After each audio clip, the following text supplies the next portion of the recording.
Preview.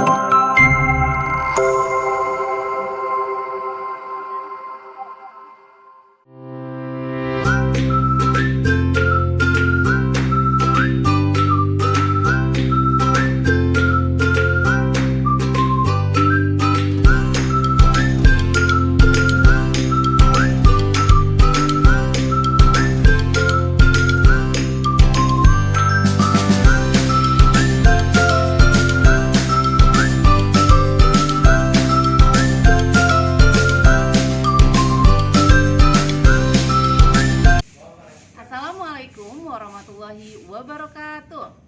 Perkenalkan, saya Karina Barita dari SMA Negeri 1 Caringin, Kabupaten Bogor. Saya adalah calon guru penggerak angkatan 9. Video kali ini menceritakan tentang aksi nyata saya dalam modul 1.4. Bagaimana aksi nyatanya? Selamat menyaksikan.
Assalamualaikum warahmatullahi wabarakatuh.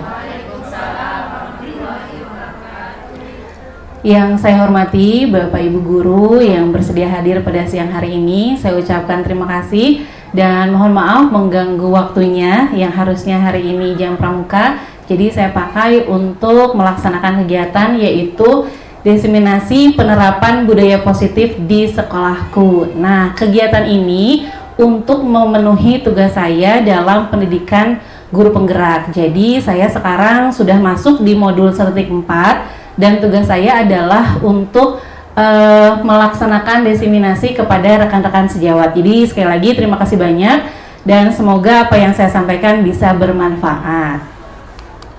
Adapun konsep-konsep inti yang telah saya pelajari pada modul 1.4 ini lumayan banyak nih Bapak Ibu. Nanti insya Allah kalau misalnya ada hal-hal yang ingin didiskusikan, kita bisa mengadakan di komunitas belajar.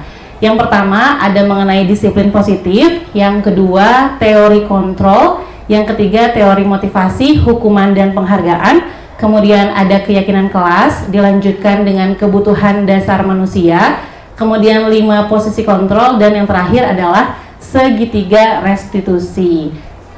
Nah, yang pertama, ketika mendengar kata disiplin nih Bapak Ibu, apa yang pertama ada di benak atau terlintas di pikiran Bapak Ibu? Disiplin. Biasanya apa aja tuh yang terlintas? Tepat waktu, patuh, apa lagi? Peraturan, ya. Nah, jadi paradigma umumnya memang seperti itu. Kebanyakan orang itu akan menghubungkan kata disiplin dengan tata tertib, teratur, dan kepatuhan pada peraturan. Jadi kata disiplin ini sering dihubungkan dengan hukuman. Dan budaya kita setelah dilihat di Semancar ini, anak-anak juga sama ketika ditanya di kelas, apa yang kalian pikirkan ketika ibu berbicara tentang disiplin? Jadi makna kata disiplin dimaknai menjadi sesuatu yang dilakukan seseorang pada orang lain untuk mendapatkan kepatuhan. Dan kita tuh cenderung menghubungkan kata disiplin dengan ketidaknyamanan gitu, terpaksa. Padahal Bapak pendidikan kita nih, Ki Hajar Dewantara menyatakan bahwa di mana ada kemerdekaan, disitulah harus ada disiplin yang kuat. Sungguh pun disiplin itu bersifat self-disiplin, yaitu kita sendiri yang mewajibkan kita dengan sekeras-kerasnya, tetapi itu sama saja, sebab jikalau kita tidak cakap melakukan self-disiplin, wajiblah penguasa lain mendisiplinkan diri kita. Dan peraturan demikian itulah harus ada di dalam suasana yang merdeka. Ini diambil dari buku beliau tahun 2013. Selain beliau juga ada Dayan Goosen menyatakan bahwa arti kata disiplin itu berasal dari bahasa Latin, disiplina. Padahal artinya apa Bapak Ibu? Belajar. Jadi jauh dari paradigma yang sudah membudayai di kita. Padahal disiplin itu artinya adalah belajar. Dan kata disiplin ini juga berasal dari akar kata yang sama, disciple, atau artinya tuh murid atau pengikut. Jadi untuk menjadi seorang murid atau pengikut, seseorang itu harus paham betul alasan mengapa mereka mengikuti suatu aliran atau ajaran tertentu, sehingga yang diharapkan dari disiplin ini, motivasi yang terbangun adalah motivasi intrinsik atau dari dalam dirinya, bukan ekstrinsik yang tadi dia disiplin karena takut dihukum atau menghindari sesuatu. Nah itu kan masih ekstrinsik. Nah padahal disiplin arti katanya adalah belajar. Jadi disiplin positif ini ingin mengembalikan paradigma kembali kepada arti aslinya. Kemudian Ki Hajar Dewantara maupun Dayan Goosen, di mana kedua pakar pendidikan mengartikan disiplin ini adalah sebagai bentuk kontrol diri, yaitu belajar untuk kontrol diri agar dapat mencapai suatu tujuan mulia. Nah, tujuan mulia di sini mengacu pada nilai-nilai atau prinsip-prinsip mulia yang dianut seseorang, dan kita namakan nilai-nilai tersebut itu dengan nilai-nilai kebajikan yang universal, di mana nilai-nilai kebajikan adalah sifat-sifat positif manusia yang merupakan tujuan mulia yang ingin dicapai setiap individu. Kalau di sekolah, di kurikulum Merdeka, nilai-nilai kebajikan yang kita anut adalah profil pelajar Pancasila. Nah, jadi seperti itu ya Bapak Ibu. Nah, sekarang kita masuk ke teori kontrol, karena tadi kan bahwa disiplin itu adalah bentuk kontrol diri. Nah, di sini kan ada 10 orang ya Bapak Ibu. Nah, berarti bisa berpasangan 2 orang. Misalnya ada yang berperan sebagai A dan B. Anda dan teman Anda akan melakukan kegiatan, nama kegiatannya adalah cobalah buka. Jadi boleh berpasangan ya, dari jauh juga tidak apa-apa. Nanti Anda bayangkan, jadi yang jadi A, misalnya siapa nih yang mau jadi A? Misalnya Pak Koko. Pak Koko jadi A nih. Berarti tugas Anda adalah mengepalkan salah satu tangan Anda. Coba Anda bayangkan bahwa yang dikepalkan itu adalah sesuatu yang sangat berharga di dalam kepalan tangan Anda. Anda perlu menjaga benda tersebut sekuat tenaga Anda karena begitu pentingnya untuk kehidupan Anda. Lalu tugas pasangannya, si B, itu tugasnya adalah mencoba dengan segala cara. Gimana caranya supaya si A ini bersedia membuka tangannya. Boleh dengan membujuk, atau menghardik, mengintimidasi, memarahi, atau menggoda, menggelitik, bahkan menawari Anda uang agar Anda bersedia membuka kepalan tangan. Coba sekarang siapa yang mau jadi A sama B? Yang si A-nya ngepalin tangan. Ayo berpasangan dulu. Ayo Pak Koko berarti yang A ya. Mau ke siapa B-nya? Boleh dicontohkan ya salah satu. Oke. Ayo Bu Ayu, boleh dengan segala cara. Gimana caranya supaya membujuk Pak Koko membuka tangannya? Ayo Bu Ayu. Kan pandai merayu ya. Rayu-rayu. Coba gimana caranya supaya Pak Koko mau ngebuka kepalan tangannya? Pak buka, kalau enggak lewat mana? Berarti dengan menghardik ya. Terus Pak, kalau enggak buka, gerbangnya jadi dibukain. tuh katanya. Pak Koko bersedia membuka tidak? Enggak. Kenapa? Enggak, ini enggak mau.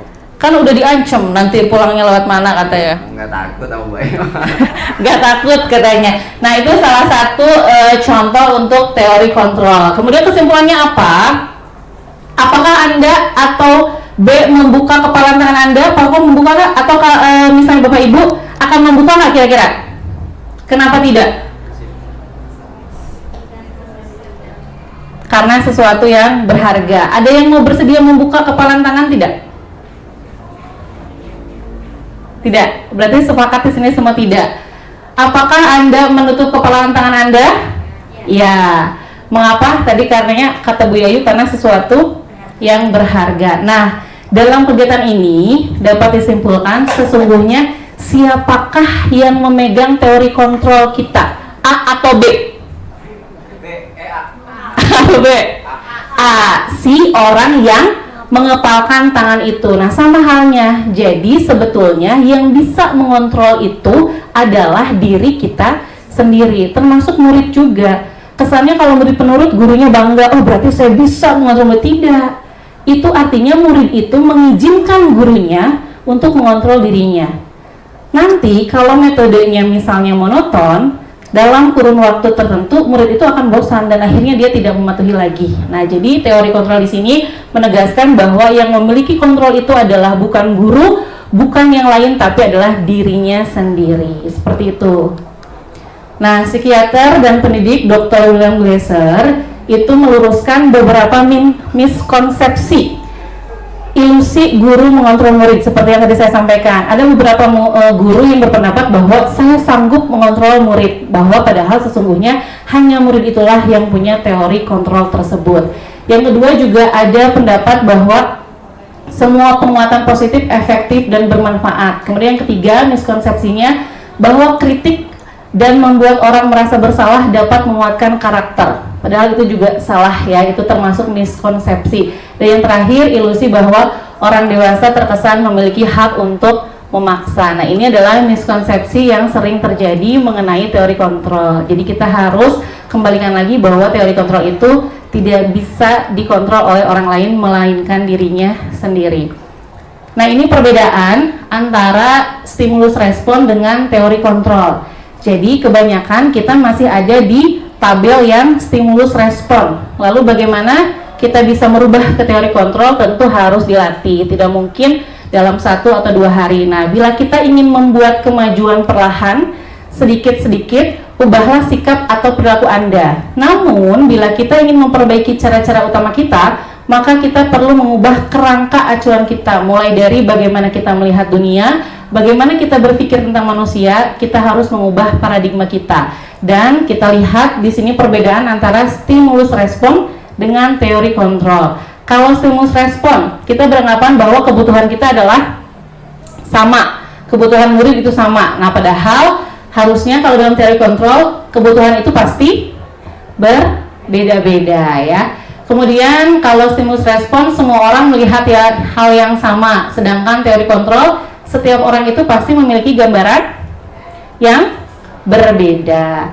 Kemudian kita mencoba mengubah orang agar berpandangan sama dengan kita. Padahal seharusnya tidak seperti itu. Harusnya kita berusaha memahami pandangan orang lain tentang dunia. Nah, ini contoh-contoh dari stimulus respon sampai kepada teori kontrol. Bahkan yang terakhir, ketika stimulus respon kita masih berpikir siapa yang menang, siapa yang kalah. Padahal harusnya kita itu berpikir menang ya. Seperti slogan Semancar kita apa hari mestinya tuh Pak Ibu? Bukan, yang maju bersama hebat semua. Nah, berarti sekolah ini sudah mengarah kepada teori kontrol bahwa berpikirnya menang-menang ya. Kita maju bersama hebat semua. Nah, ini ada 3 teori motivasi, hukuman, dan penghargaan. Jadi biasanya ada 3 motivasi yang melandasi seseorang melakukan sesuatu. Yang pertama, untuk menghindari ketidaknyamanan atau supaya tidak dihukum. Yang kedua, untuk mendapatkan imbalan atau penghargaan dari orang lain. Yang ketiga, untuk menjadi orang yang mereka inginkan dan menghargai diri sendiri dengan nilai-nilai yang mereka percaya. Nah, menurut Bapak Ibu nih, dari ketiga jenis motivasi tadi, motivasi manakah yang saat ini paling banyak mendasari perilaku murid-murid kita di sekolah? Nih, kalau tadi kan yang pertama untuk menghindari ketidaknyamanan atau hukuman. Yang kedua, untuk mendapatkan imbalan atau penghargaan dari orang lain. Atau yang ketiga, untuk menjadi orang yang mereka inginkan dan menghargai diri sendiri dengan nilai-nilai yang mereka percayai. Kalau murid-murid kita masih di motivasi yang keberapa nih Bapak Ibu? Yang pertama ya. Yang lain ada yang berpendapat? Tadi Pak Koko bilang yang pertama katanya masih untuk menghindari hukuman. Atau mungkinkah ada beberapa kelompok murid yang memang sudah menginginkan menghargai diri sendiri? Ada yang sudah terlihat belum di kita?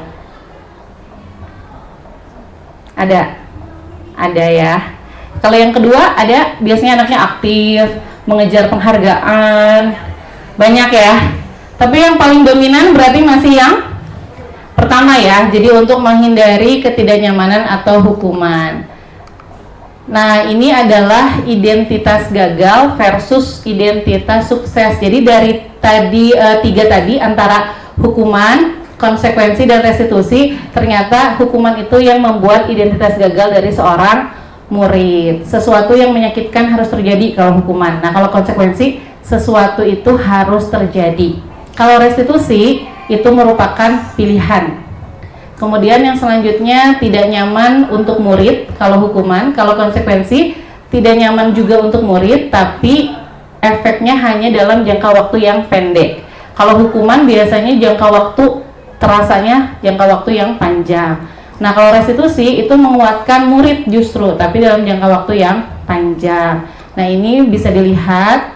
Kemudian di sini ada juga perilaku pasif agresifnya meningkat. Kalau konsekuensi penguatan hanya bertahan dalam jangka waktu pendek. Kalau restitusi masalahnya terpecahkan. Nah, ini masih banyak ya.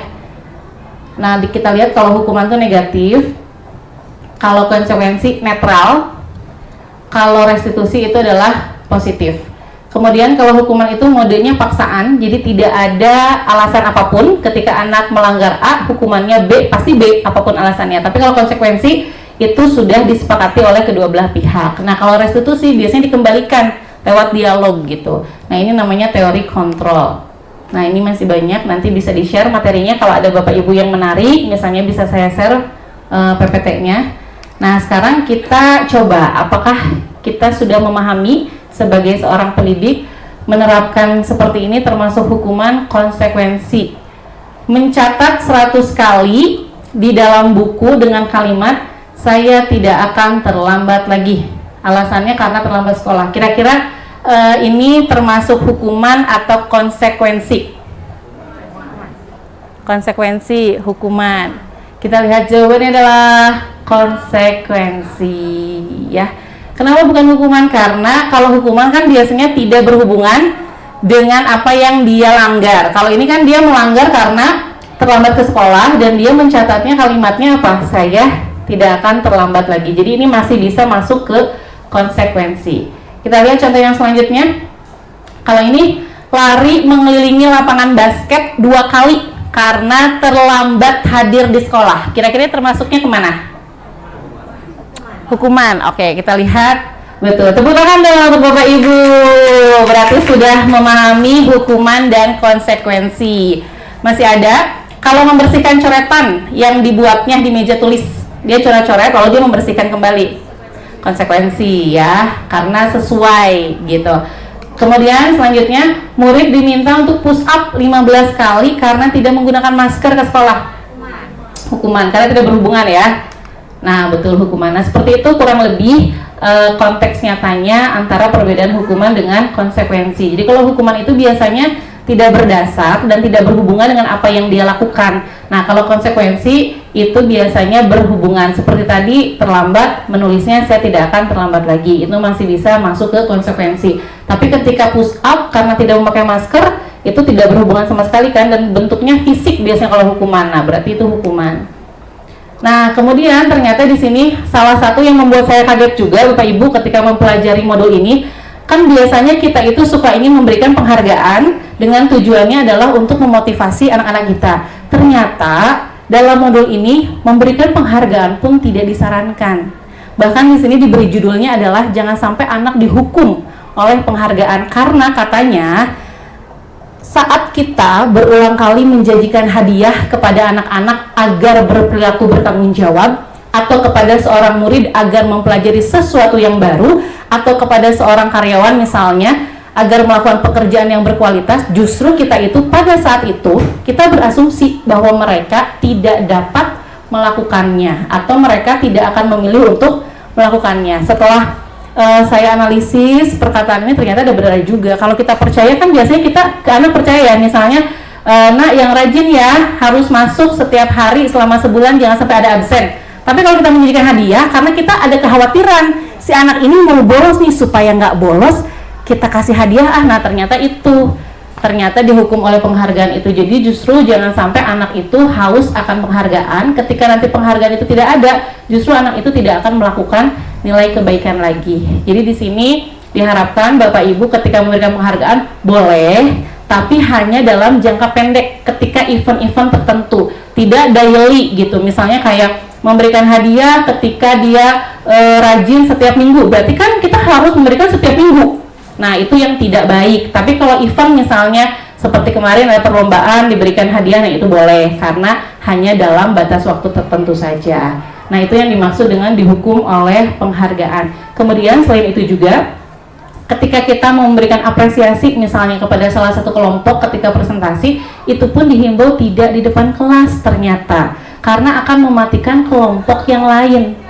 Jadi kita boleh memberikan penghargaan ketika mereka sudah berbaur, kita boleh menghampiri kelompoknya, lalu kita boleh berbisik, kalian hebat hari ini sudah berani, tingkatkan. Nah itu dengan begitu saja anak sudah sangat bangga, tapi tidak mematikan potensi kelompok yang lain. Kadang ada kelompok yang paling dia lagi yang dipuji, udahlah. Jadi ketika kerja kelompok, paling kelompok itu lagi yang aktif. Nah jadi seperti itu. Jadi kita memang harus hati-hati di mana maksud kita baik ternyata diterima sama murid itu berbeda, karena tadi murid itu punya pemikiran yang unik dan berbeda-beda.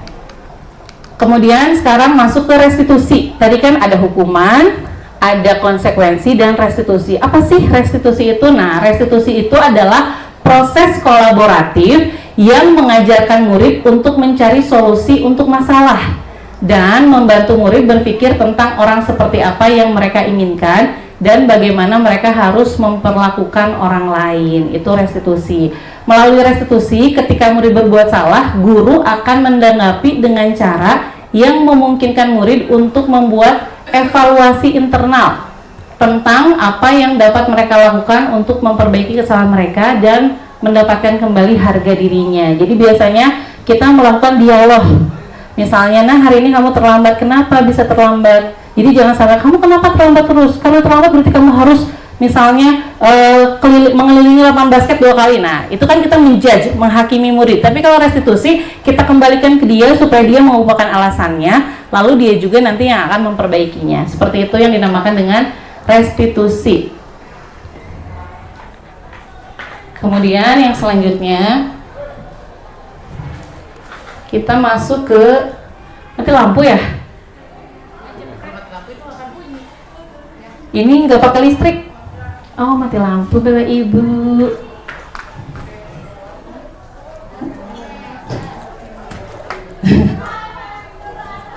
Oke, mati lampu ya. Semangat, masih semangat Bapak Ibu. Terima kasih ya. Nah, jadi keyakinan kelas tadi harusnya muncul pertanyaan. Ada yang pernah mendengar keyakinan kelas sebelumnya Bapak Ibu? Belum. Kalau peraturan kelas? Kesepakatan kelas sudah. Boleh dicontohkan salah satu kesepakatan kelas Bapak Ibu yang sudah dijalankan di kelas atau peraturan kelas? Piket. Kalimatnya apa? Oke, harus piket setiap pagi dan sore. Apalagi? Bawa sampah plastik denda 5.000 katanya. Apalagi contoh peraturan di kelas Bapak Ibu? Masuk kelas tepat waktu. Ada lagi di kelas yang lain? Peraturan yang lain? Yang gak bayar uang kas denda. Nah itu masih termasuk ke peraturan kelas. Nah sekarang kita harus sudah mulai beralih kepada keyakinan kelas Bapak Ibu. Apa sih bedanya? Kalau keyakinan kelas itu adalah nilai-nilai kebajikan universal yang disepakati tanpa harus melihat latar belakang suku ataupun agama. Jadi diharapkan nanti murid ini akan lebih tergerak dan bersemangat untuk menjalankan keyakinannya daripada sekedar mengikuti serangkaian peraturan tertulis. Biasanya kan kayak tadi, tidak boleh membuang sampah sembarangan. Itu kan kalimatnya masih ada larangan atau negatif. Nah kalau keyakinan kelas itu harus langsung ke nilai-nilai positifnya, dan ada 4 langkah yang bisa kita lakukan dalam membentuk keyakinan kelas. Yang pertama, keyakinan kelas ini sifatnya lebih abstrak. Kalau tadi kan tidak bayar uang kas denda, membawa sampah plastik denda, itu kan lebih khusus. Nah, kalau keyakinan kelas ini lebih abstrak. Misalnya kenapa anak-anak harus piket? Supaya anak dia menumbuhkan sikap apa dalam diri anak kalau harus piket? Bertanggung jawab. Nah, kita bisa langsung tuliskan saja keyakinan kelasnya. Misalnya, ayo kita bertanggung jawab. Nah, seperti itu contoh keyakinan kelasnya. Mau ditampilin lagi boleh? Supaya kelihatan ya Bapak Ibu. Uncle bantuin nih. Nah, baik Bapak Ibu, jadi ini diharapkan nanti setelah ini mungkin Bapak Ibu bisa merevisi peraturan-peraturan kelas yang ada di Bapak Ibu menjadi keyakinan kelas. Jadi sifat-sifatnya ini, yang pertama, keyakinan kelas itu bersifat lebih abstrak seperti tadi. Kita bisa langsung menuliskan nilai-nilai keyakinannya. Kemudian yang kedua, keyakinan kelas itu berupa pernyataan-pernyataan universal, jadi tidak khusus. Kayak tadi kan dilarang buang sampah sembarangan. Berarti kalau dilarang buang sampah sembarangan, nilai kebaikannya apa? Supaya anak itu masih khusus. Kalau sampah, nilai kebaikan yang bersifat umum, universal. Berarti tujuannya supaya anak menjaga kebersihan. Nah, bisa langsung seperti itu. Mari kita menjaga kebersihan. Nah, keyakinan kelas itu lebih kepada nilai-nilainya. Kemudian yang ketiga, pernyataan keyakinan kelas senantiasa dibentuk dalam positif, kalimat positif. Dia tidak boleh ada kata tidak boleh kata ada dilarang. Jadi harus berupa kalimat yang positif. Lalu yang keempat, nah keyakinan kelas ini hendaknya tidak terlalu banyak. Kalau peraturan kelas di Bapak Ibu ada berapa poin rata-rata? 10 ya, banyak. Ada berapa lagi? Nah, justru kalau ada kalau keyakinan kelas ini itu harus yang poin-poin intinya saja. Boleh 3 saja juga sudah cukup. 3 sampai 7 itu boleh. Ya, kalau lebih dari itu kurang optimal. Nah, ini contohnya, boleh memakai kalimat setiap anggota kelas perlu belajar, setiap anggota kelas perlu senam, atau boleh juga bentuknya seperti ini, tidak ada setiap anggota, tapi selalu bersikap positif, senantiasa menjadi diri terbaik, atau bisa juga langsung ada nilainya, nilai keyakinannya hormat. Nah, baru nanti penjabarannya di bawah. Kami meyakini bahwa sangat penting untuk menghormati semua orang dan barang milik orang lain. Nah, seperti ini boleh. Nah, ini yang sudah dipraktikkan di kelas saya, kebetulan kelas 12-8. Yang sebelah sana masih peraturan kelas dulu, sebelum saya mendapatkan materi ini. Datang tepat waktu, berdoa sebelum mulai pembelajaran, kompak dalam kebaikan, disiplin dalam berpakaian. Nah, ternyata setelah diubah ke dalam keyakinan kelas, dari peraturan itu hanya ada 5 keyakinan kelasnya. Ketika berdoa berarti masuknya kepada beriman dan bertakwa kepada Tuhan Yang Maha Esa. Kemudian di sana kan ada berkata sopan dan santun, berarti masuknya ke nilai saling menghargai. Nah, seperti itu. Jadi contoh keyakinan kelas itu lebih simpel, tapi anak lebih dalam. Jadi ketika anak melakukan pelanggaran, misalnya datang terlambat, kamu nanti Bapak Ibu tinggal mengembalikan lagi. Kamu hari ini datang terlambat. Azan dulu ya.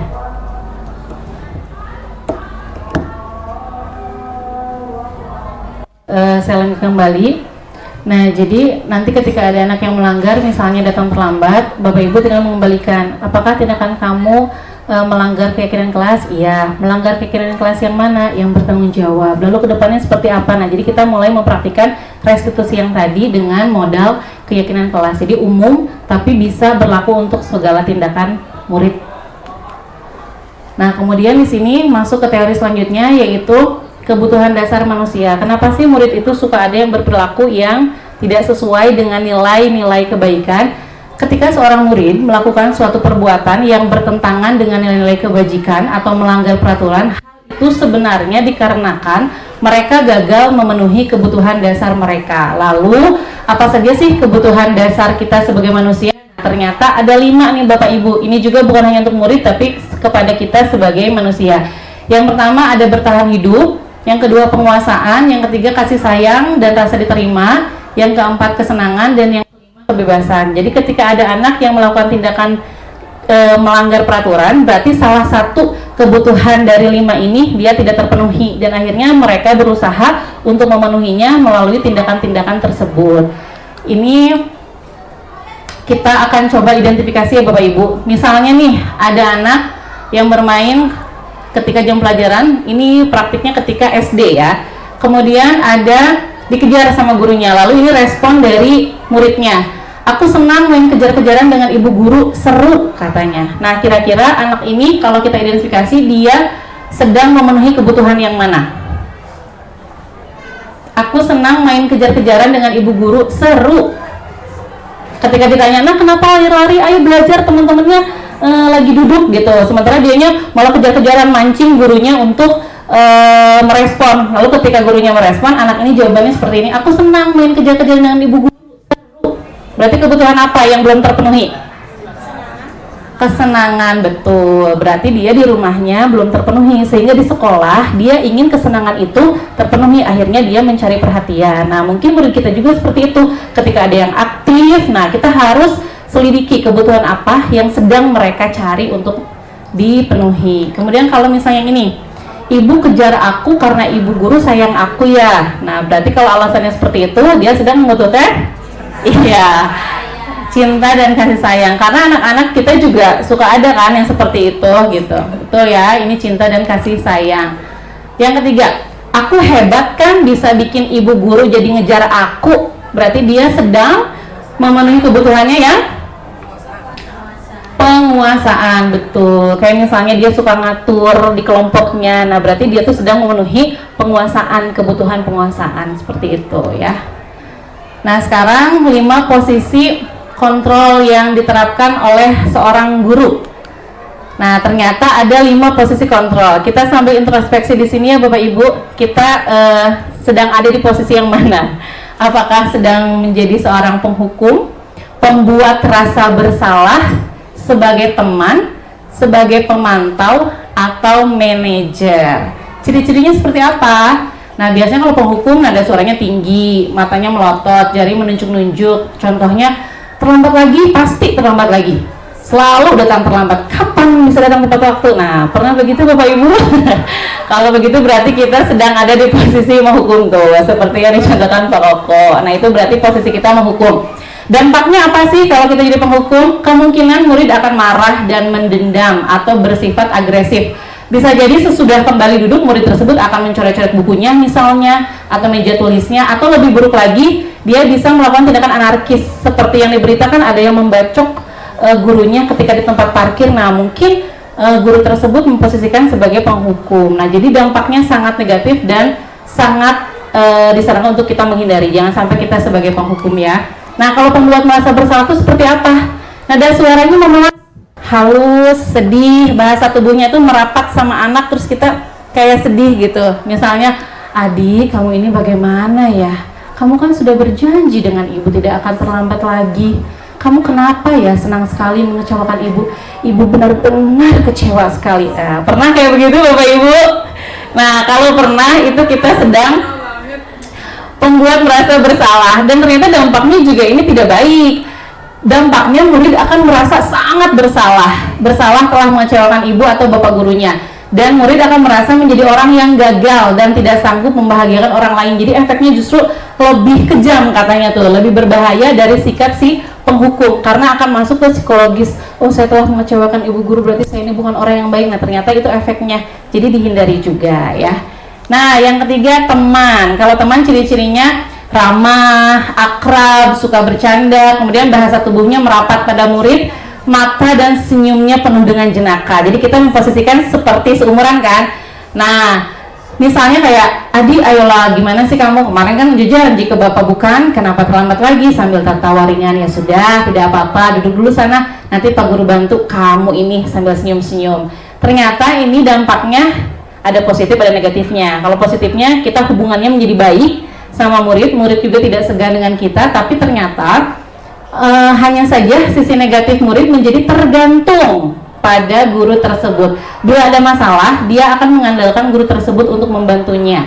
Akibatnya, ketika misalnya guru tersebut tidak membantunya, si murid ini akan kecewa dan akhirnya akan berubah perasaan terhadap gurunya tersebut. Kayak kita kalau teman dekat, taunya kok ngedeketin yang lain, agak jealous kan sedikit. Nah, itu pun murid yang akan murid lakukan ketika kita memposisikan sebagai teman.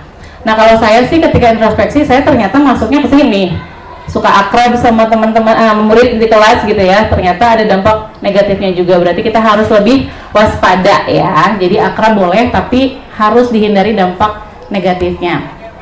Nah ini yang keempat namanya pemantau. Nada suaranya datar dan bahasa tubuhnya formal. Jadi dia tidak akrab, tapi dia sebagai pemantau. Misalnya yang terlambat, kamu terlambat 15 menit. Apakah kamu sudah mengerti konsekuensi yang harus dilakukan jika terlambat? Nah, itu lebih ke pemantau. Di sini dampaknya, murid memahami konsekuensi yang harus dijalankan karena telah melanggar salah satu peraturan sekolah. Guru tidak menunjukkan suatu emosi yang berlebihan, menjadi marah misalnya, atau membuat merasa berbuat salah. Murid tetap dibuat tidak nyaman, yaitu dengan harus tinggal kelas pada waktu jam istirahat dan mengerjakan tugas. Guru harus tetap memantau murid pada saat mengerjakan tugas di jam istirahat karena murid tidak bisa ditinggal seorang diri. Nah ini disarankan sih kalau untuk jadi pemantau. Kalau teman biasanya wali kelas ya, wali kelas sama anaknya udah pasti posisinya sebagai teman. Tapi kita butuh rekan lain untuk menjadi pemantau. Dan ini yang paling baik, yang paling disarankan posisi kita di sekolah yaitu seorang manajer. Nada suaranya tulus, bahasa tubuhnya tidak kaku dan mendekat ke murid. Adik, kamu terlambat. Kira-kira bagaimana kamu akan memperbaiki masalah ini? Jadi yang menerapkan restitusi tadi. Nah, itu berarti sebagai manajer.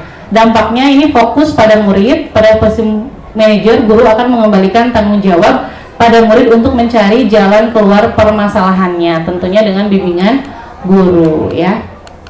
Nah, ini satu aja contohnya karena sudah lumayan ya, sudah jam 3. Kalau misalnya tadi dibilang, saya kecewa sekali dengan kamu. Tadi sebagai posisi apa, masih ingat? Betul, membuat orang merasa bersalah. Tepuk tangan, ini luar biasa ini hari ini. Selalu menjawab, betul ya. Kalau misalnya kita menggunakan kata-kata ini lebih memelas, berarti kita membuat merasa bersalah. Dan itu dihindari ya Bapak Ibu, karena kita akan membuat murid itu akan merasa bersalah ya. Nah, terakhir Bapak Ibu, masih semangat ya Bapak Ibu ya? Terakhir ini ya. Ini namanya segitiga restitusi. Kalau tadi restitusi itu proses kolaborasi, nah sekarang segitiganya, ada langkah-langkahnya. Segitiga restitusi adalah proses menciptakan kondisi bagi peserta didik untuk memperbaiki kesalahan mereka sehingga mereka bisa kembali kepada kelompok mereka dengan karakter yang lebih kuat. Biasanya kan kalau kita menghukum atau memberi konsekuensi di depan kelas, dia akan hancur harga dirinya di depan teman-temannya. Makanya kita panggil secara internal, kita lakukan segitiga restitusi sehingga dia kembali ke kelompoknya masih dengan harga dirinya justru dengan lebih kuat lagi untuk memperbaikinya ya. Nah, ini langkah-langkahnya. Yang pertama, menstabilkan identitas.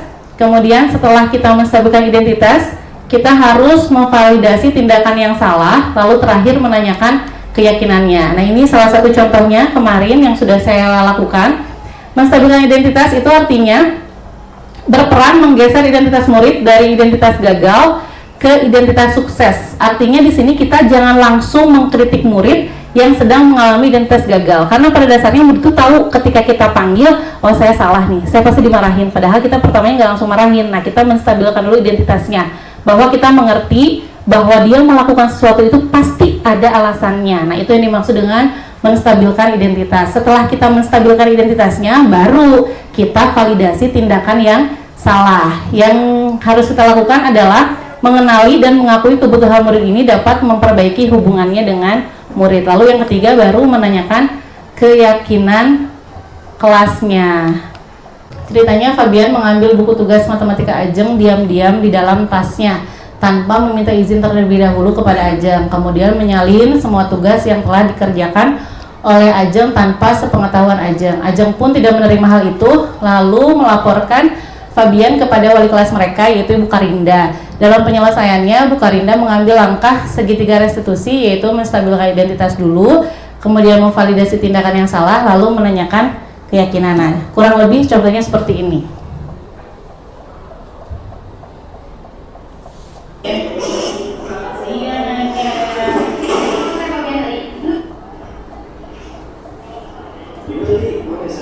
Iya, betul. Selamat Fabian. Apa kabar Fabian? Alhamdulillah baik Bu. Ibu dapat laporan dari Ajeng perihal tindakan kamu mengambil buku tugas Ajeng dari dalam tasnya secara diam-diam. Habis Ajeng pelit Bu, kan saya udah minta tolong ngajarin dia buat tugas yang Ibu kasih. Tapi tapi tetap alasan dia ya males atau enggak nanti dulu. Oh, seperti itu ya. Jadi kamu merasa kesal sama Ajeng? Iya bu, gimana kesel, orang udah berapa kali bilang tetap kayak di situ-situ terus. Iya sih, ibu juga kalau datang jadi kamu mungkin akan merasa hal yang sama. Kamu berhak kok merasa kesal sama Nah, Ajeng. jadi kamu berhak kok merasa kesal gitu. Jadi mesti bisa identitasnya. Kamu pasti punya alasan kenapa melakukan. Kalau aja ngajarin saya nggak akan ngelakuin hal itu bu. Untung kamu hanya melakukan itu, padahal kamu bisa lebih dari itu kan? Iya, tadinya saya mau minta marah dia, tapi kan sebenarnya nggak boleh. Nah, sekarang coba kita lihat lagi tindakan kamu yang mengambil tugas Ajeng secara diam-diam. Menurut kamu, apakah itu sesuai dengan keyakinan kelas kita? Nah, jadi kita mancing apakah itu sesuai dengan keyakinan kelas kita gitu. Dari saya juga. Menurut kamu, seberapa penting sih kita punya nilai kejujuran, tanggung jawab, dan saling menghargai kepada orang lain? Penting banget bu, kalau yang kita punya dari 3 hal itu, pandangan orang kita ya justru baik, hal yang positif juga datang dari kita. Setuju, Ibu sependapat sama kamu bahwa kita itu harus menanamkan nilai kejujuran, tanggung jawab, dan saling menghargai kepada orang lain. Fabian ingin menjadi orang seperti apa? Saya pengen jadi orang yang jujur sama bertanggung jawab. Bagaimana rasanya kalau kamu sudah menjadi orang seperti itu? Justru kalau kita punya hal yang bertanggung jawab dan jujur, semuanya juga akan berjalan lancar sesuai dengan apa yang kita mau. Nah, apakah kamu bersedia memperbaiki tindakan kamu tadi? Bersedia bu. Good boy, yuk kita perbaiki. Nah, itu salah satu contoh. Jadi gimana caranya supaya anak yang bersalah itu dia tidak merasa tidak merasa terpukul sekali, tapi dia disadarkan dengan dirinya sendiri. Jadi kita hanya memancing dengan pertanyaan-pertanyaan yang akhirnya dia sadar bahwa tindakan dia itu salah, kemudian keyakinan kelas mana yang dia langgar, dan kedepannya dia akan memperbaiki hal itu. Nah, jadi itu salah satu contoh dari segitiga restitusi. Seperti itu Bapak Ibu kurang lebih diseminasi mengenai konsep-konsep inti yang saya sudah pelajari di modul 1.4, dan tentunya untuk mewujudkan hal ini, untuk menerapkan budaya positif di SMA Negeri 1 Caringin itu tidak bisa dilakukan dalam waktu singkat. Selain itu, proses ini juga membutuhkan keterlibatan semua pemangku kepentingan di sekolah. Semoga kita dapat berkolaborasi untuk menerapkan budaya positif di SMA Negeri 1 Caringin. Demikian, terima kasih atas perhatiannya Bapak Ibu yang sudah setia dari awal sampai akhir, Masya Allah. Terima kasih banyak, mohon maaf atas segala kekurangannya. Nanti kalau ada yang tertarik sama materinya boleh saya share PPT-nya. Terima kasih. Assalamualaikum warahmatullahi wabarakatuh.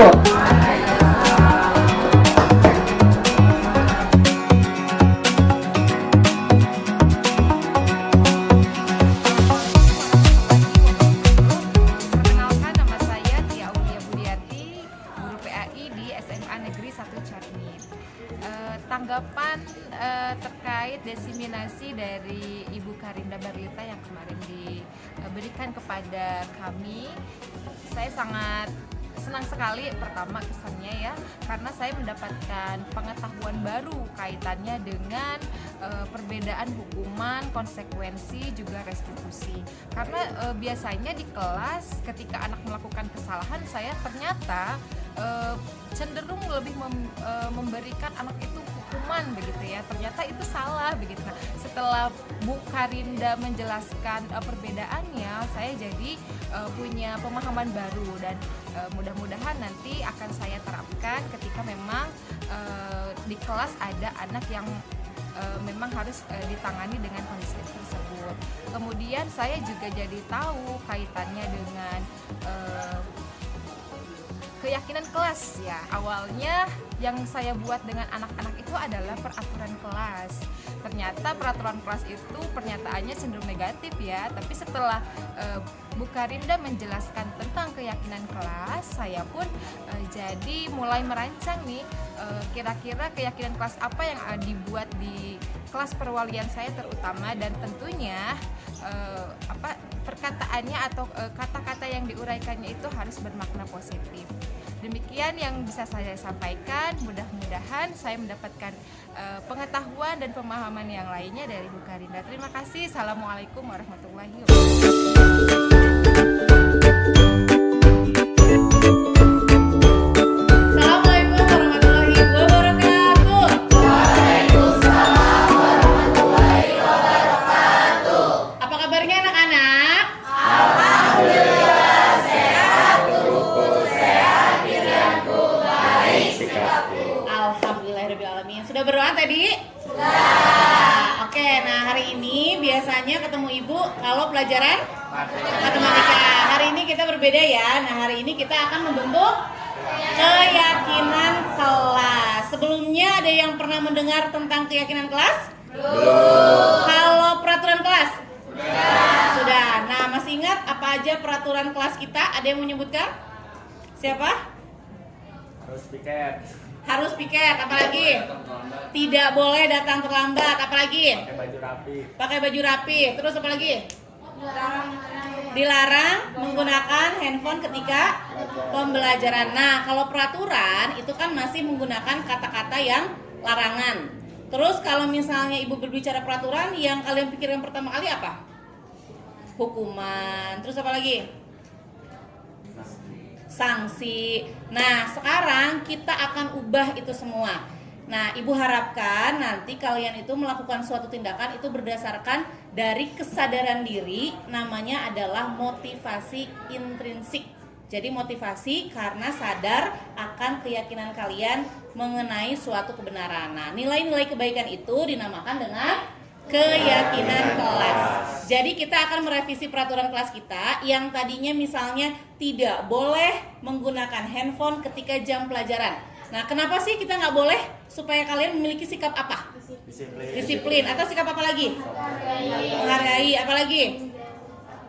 Bertanggung jawab. Jadi keyakinan kelas itu kalian langsung tuliskan saja keyakinan kelasnya ya. Ibu akan bagikan stick note nanti yang tadinya peraturan-peraturan, nah kalian ubah menjadi suatu nilai keyakinan kelas. Bisa dipahami?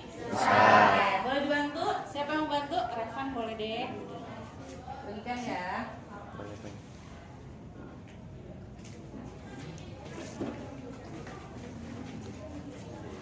Dibagikan ke belakang satu-satu. Jadi sekarang kalian boleh langsung menuliskan kalimat keyakinan kelasnya. Boleh memakai kalimat ajakan juga, misalnya yuk kita saling menghargai, boleh. Atau misalkan ayo kita bergotong royong, itu juga boleh. Jadi kita revisi ya. Yang kemarin kalian tulis perbaharui peraturannya sekarang menjadi keyakinan kelas. Satu saja ya, satu nilai saja, satu orang satu nilai. Kalau yang sudah bisa langsung ditempelkan ke depan. Tadi kan ada yang bilang saling menghormati, saling menghargai, bertanggung jawab. Kemudian tadi sebelum pembelajaran kalian berdoa, berarti nilainya tuh apa? Sudah? Ayo langsung tempelkan ke depan.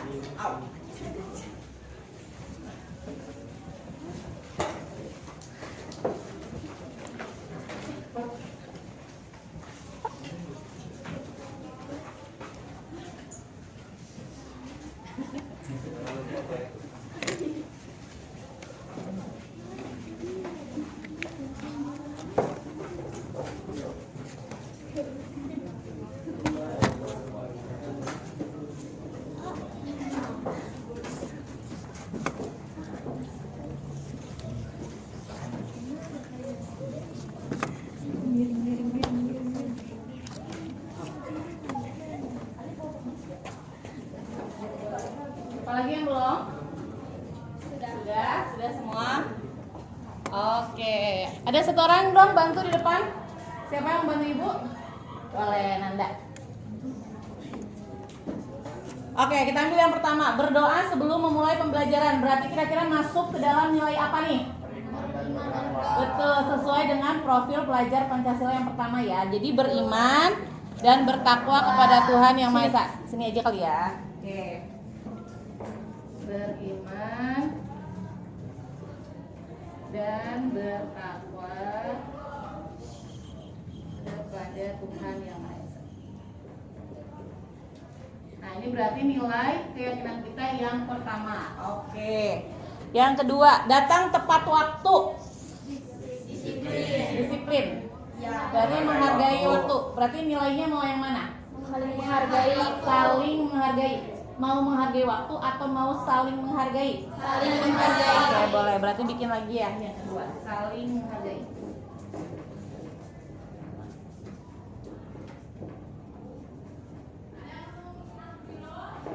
Oke. Sekarang yang selanjutnya, berdoa sebelum memasuki pembelajaran. Masuk nilai kemana? Oke, beriman dan bertakwa. Berdoa terlebih dahulu, berarti masih masuk ke beriman dan bertakwa. Mendengarkan saat guru menerangkan. Saling menghargai. Menghargai waktu. Berteman dengan siapa saja. Bergotong royong. Mau masukin kemana? Oke, bergotong royong. Berarti bergotong royong belum ada ya. Kita masukin ke sini aja. 1, 2, 3-nya di sini ya. Kita lihat nanti sesuai dengan hasil yang didapat dari stick note ini. Kita lihat ada berapa nilai. Bergotong royong masuk ya. Memulai kegiatan dengan mengucapkan bismillah. Berarti beriman dan bertakwa. Menghargai waktu masuk kemana? Saling menghargai, menghargai waktu. Beda nggak sih? Beda ya. Berarti kalau saling menghargai mah lebih ke hubungan sesama, misalnya antar murid, murid sama guru gitu ya. Kalau menghargai waktu berarti apa? Bertanggung jawab nggak sih? Bertanggung jawab. Oke, berarti nilai yang keempat ya, bertanggung jawab.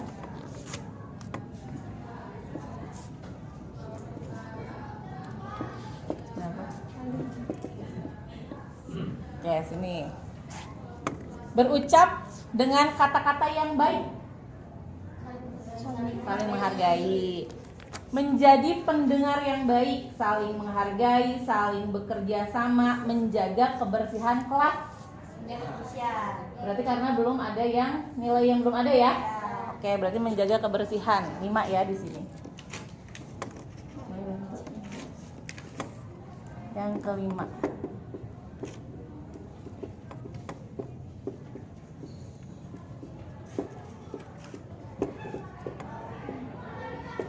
Menjaga kebersihan kelas. Oke. Ini menjaga kebersihan kelas. Menghargai waktu dengan datang tepat waktu. Tadi apa? Bertanggung jawab. Melakukan ibadah saat waktunya luar biasa. Berarti beriman dan bertakwa. Berdoa di saat jam pelajaran akan dimulai.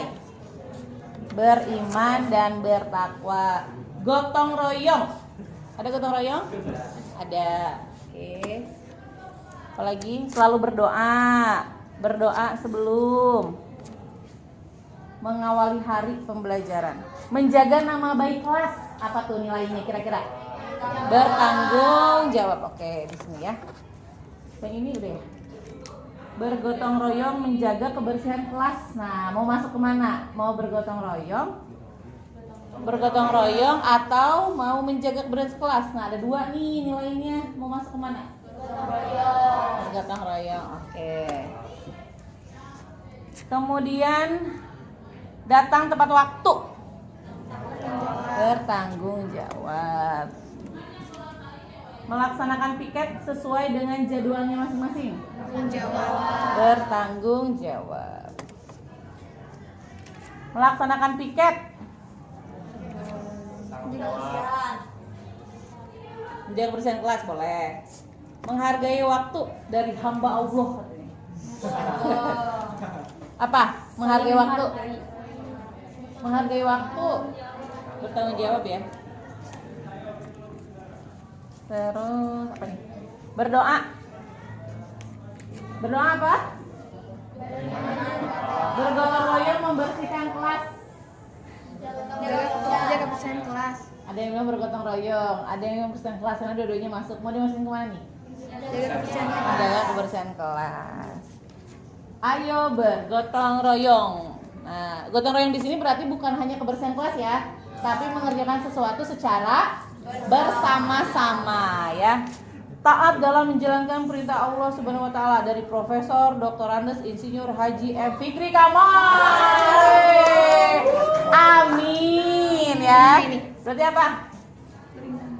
Beriman dan bertakwa. Oke, berarti hasil dari gagasan dan ide kalian mengenai keyakinan kelas. Terima kasih Nanda.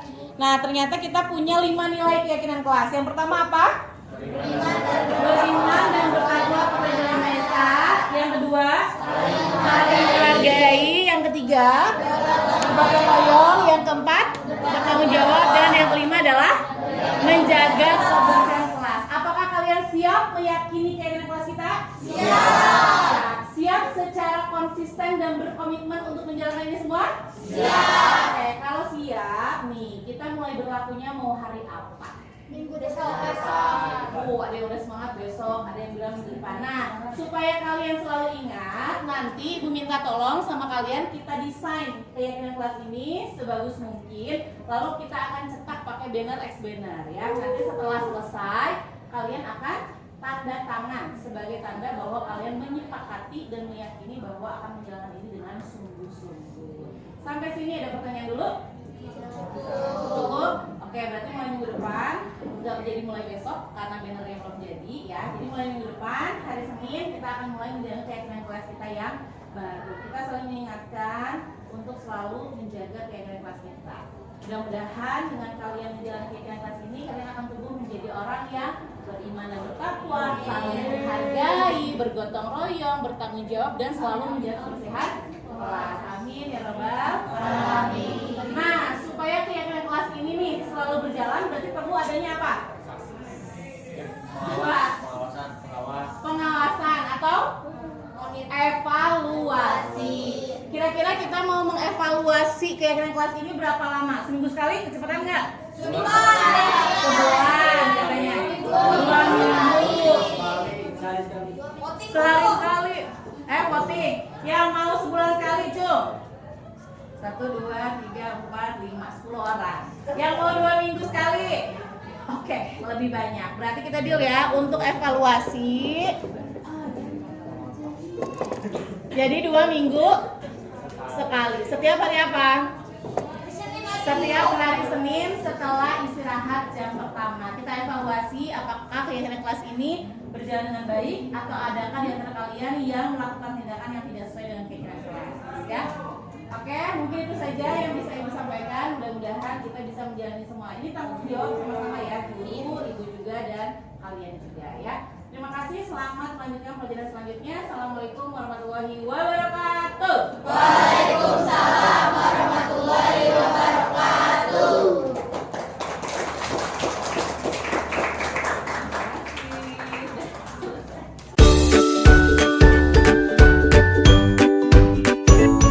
Assalamualaikum warahmatullahi wabarakatuh. Waalaikumsalam warahmatullahi wabarakatuh. Apa kabarnya anak-anak?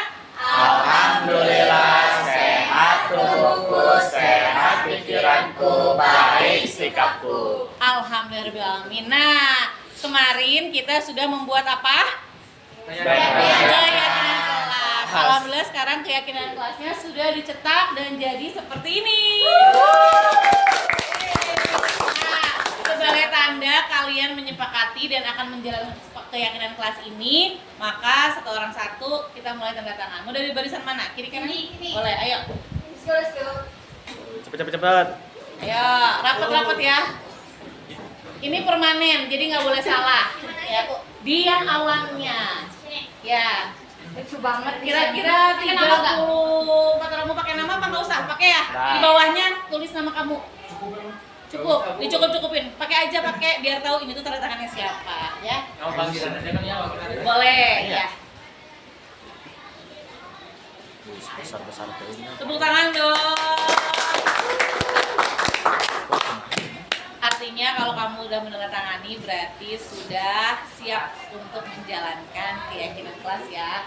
Ada 5, beriman dan bertakwa terhadap Tuhan Yang Maha Esa, 2 saling menghargai, 3 bergotong royong, 4 bertanggung jawab, 5 menjaga kebersihan kelas. Jadi tidak perlu diingatkan lagi. Ketika melihat sampah, oh ingat kita harus menjaga kebersihan kelas, ambil sampahnya langsung buang ke tempat sampah. ketika hari ini tadi kalian sudah olahraga, tapi setelah olahraga ada pelajaran selanjutnya. Nah, kita harus bertanggung jawab, maka cepat-cepat ganti pakaiannya. Nah gitu Ji, biar cukup. Diusahakan nanti harus penuh ya. Ini ada space. Kamu kira-kira kamu di mana? Jadi menyebar ya. Sultan berarti nanti menyebar, jangan numpuk di sini. Jadi supaya semua arena tanda tangannya Tan di papan tulis Tan. jangan. Ya menyebar, yang masih kosong. Jadi jangan sampai nanti hanya atasnya saja. Jadi semuanya harus penuh sama tanda tangan kalian. Yuk lanjut yang barisan selanjutnya.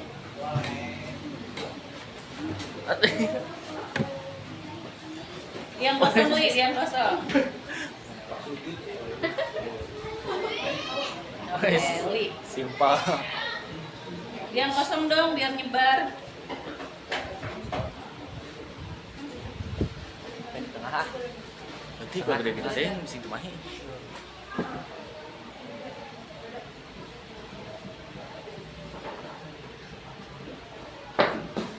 Santai Ki. Yang kosong ini masih kosong tengah-tengah dong.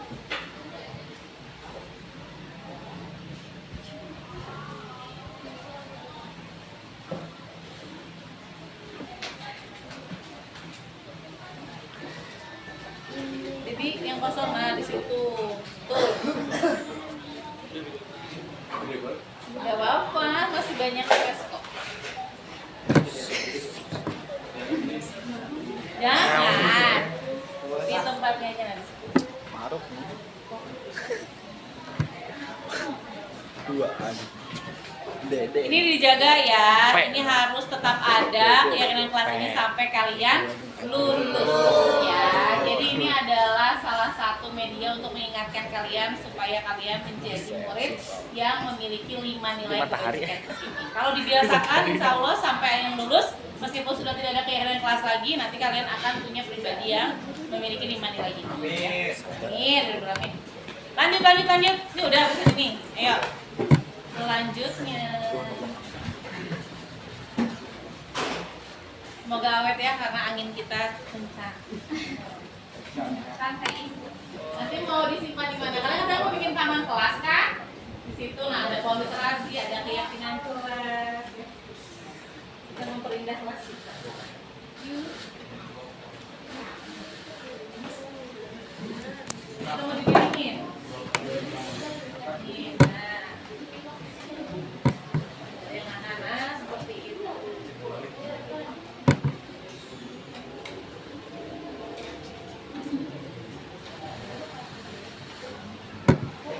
Ya, yang lain dulu sama Fikri sebagainya. Yang masih kosong diisi ya, supaya nanti tampak penuh.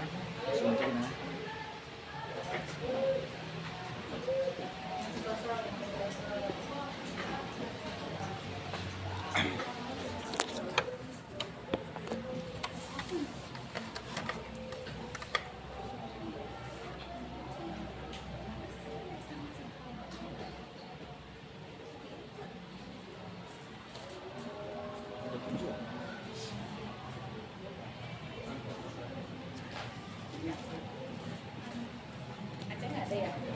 Oh ya. Ada. Kemana? Gak masuk tadi. Mana dia?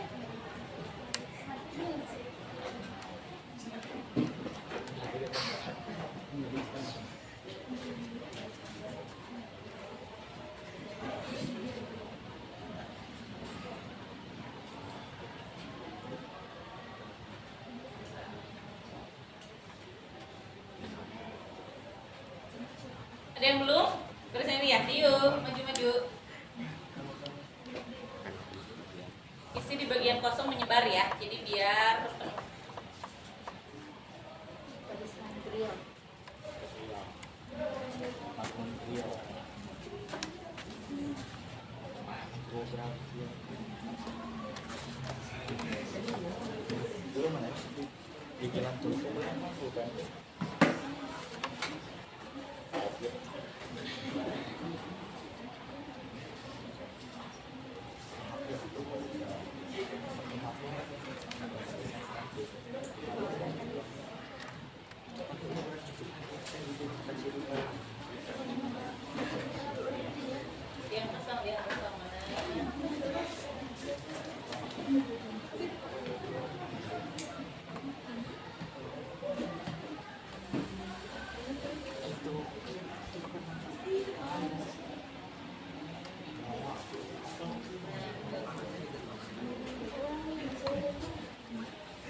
Sudah semua?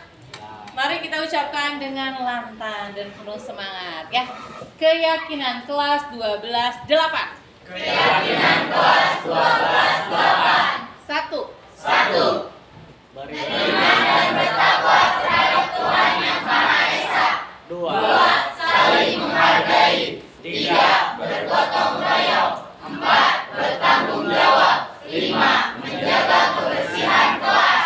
Oke, tepuk tangan untuk semua.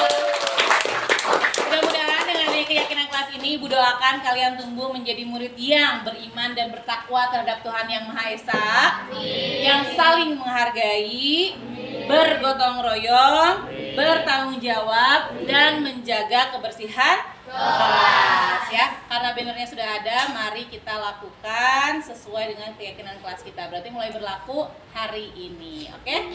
Ada pertanyaan sampai sini? Cukup. Baik, terima kasih atas perhatiannya. Selamat menjalankan keyakinan kelas kita yang baru. Wassalamualaikum warahmatullahi wabarakatuh. Waalaikumsalam.